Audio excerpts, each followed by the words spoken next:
Hello everyone. For the final episode, we're discussing how businesses can best approach change. I think this is a really good topic because to be able to implement any of the suggested tools or processes that will make our businesses a success, we need to be willing to put the effort in to make the changes and have a team that's willing to jump on board too. So, Mike, in your experience, how can businesses overcome the fear of the unknown and get their teams on board into something new?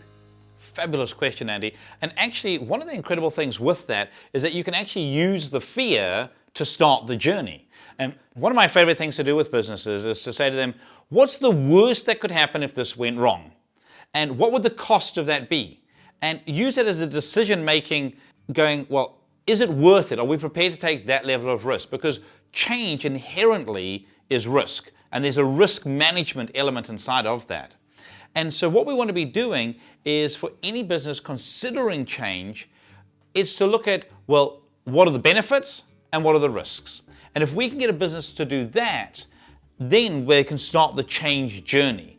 And journey is the right word because it doesn't just happen overnight. Like, there's no overnight successes. You don't just go from here to there.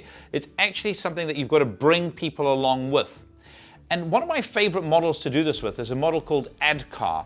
It stands for making people aware that there is change happening, that you're considering change, that you're going to be doing change, and with that then creating a desire within them to actually want to be a part of the change, to understand why they're doing it and how it's going to benefit them, benefit the business, benefit the clients. Once the people have a desire, then we've got to check that they've got the right knowledge that they need and the right skills that they need to help implement that change and to be a part of it. Because when people lean in and be a part of the change, then they buy in to the change that's happening. And once you've done that, that checking in of the skills is what we call the ability. Do people have the ability, both physical, mental, emotional, what it's going to take to go through change? Change requires us to be uncomfortable.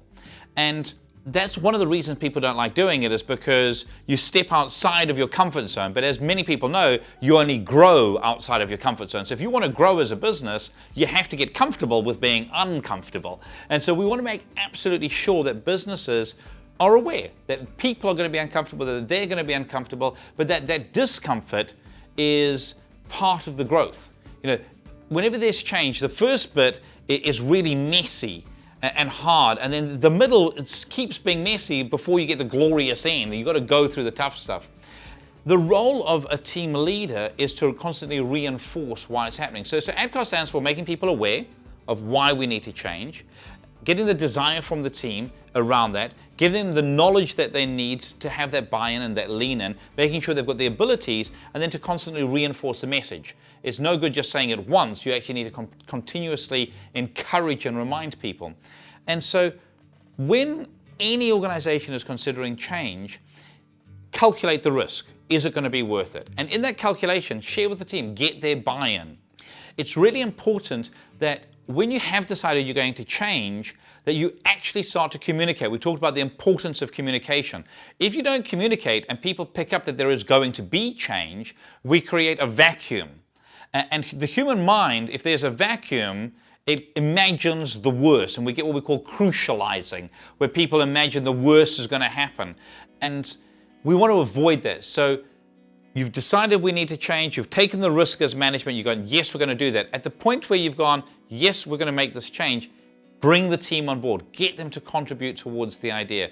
Let them know why it's going to be good. What was your rationale? What was your thinking? That's what creates the desire. People want to be a part of something. And inside of being a part of something, people need clarity around what's their role going to be in that. People also then want to have the knowledge and skills. People don't like to feel stupid. Particularly when you've got intelligent people, and engineering companies generally employ people who've had to have a degree of skill and learning and knowledge. And so no one wants to be put in a position where you're feeling dumb. And so we want to make sure that people have the knowledge, the information that they need to be a part of the change, to contribute to the change. And then at that point, you actually, if you've done those three things, you empower the team. And what happens is they then can pick it up and start to run with it. And your job then is just to make sure that they've got the ability to do it. Do they have the equipment? Do they have the product? Do they have the skills to do what's needed? with the quick stock, for argument's sake, when you go and put that in, it's a way of doing things differently.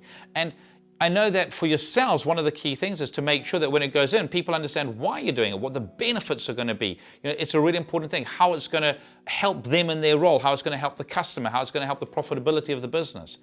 And with that buy-in, people then go, okay, I'm prepared to do things differently. People don't like doing things differently. We like to get into our groove. But in doing things smarter rather than harder, people kind of like that as well. And so when we can see, oh, this is helping me to win at work, then we get that more buy-in. And then it's just constantly reinforcing the why was that good? And what else can we do? Because you then create an improvement mindset in a team where people go, oh, that was really smart. Like, well, if we could do that, what else can we do? And people start to look around and you begin to create a culture where people welcome improvement because they're not threatened by it. Yeah, that's very good. So continuous change. Absolutely. Continuous improvement. That's really great advice, Mike, and I'm sure something everyone watching will have learnt from. So this concludes our series, and I'd just like to say a big thanks to you, the viewers, and to you, Mike, for collaborating with us on this series. As always, your insights give us plenty to go away with, and there's loads of improvements to make. Thank you so much, Andy. I really have enjoyed being a part of this, and it's been a real privilege. And I wish you and your viewers the very best of success as you go on from here. Very good. That's it for the Success Mindset series. If you'd like to reach out to Mike Clark directly, follow the link below. And as always, we appreciate feedback. Feel free to reach out to us today. See you next time.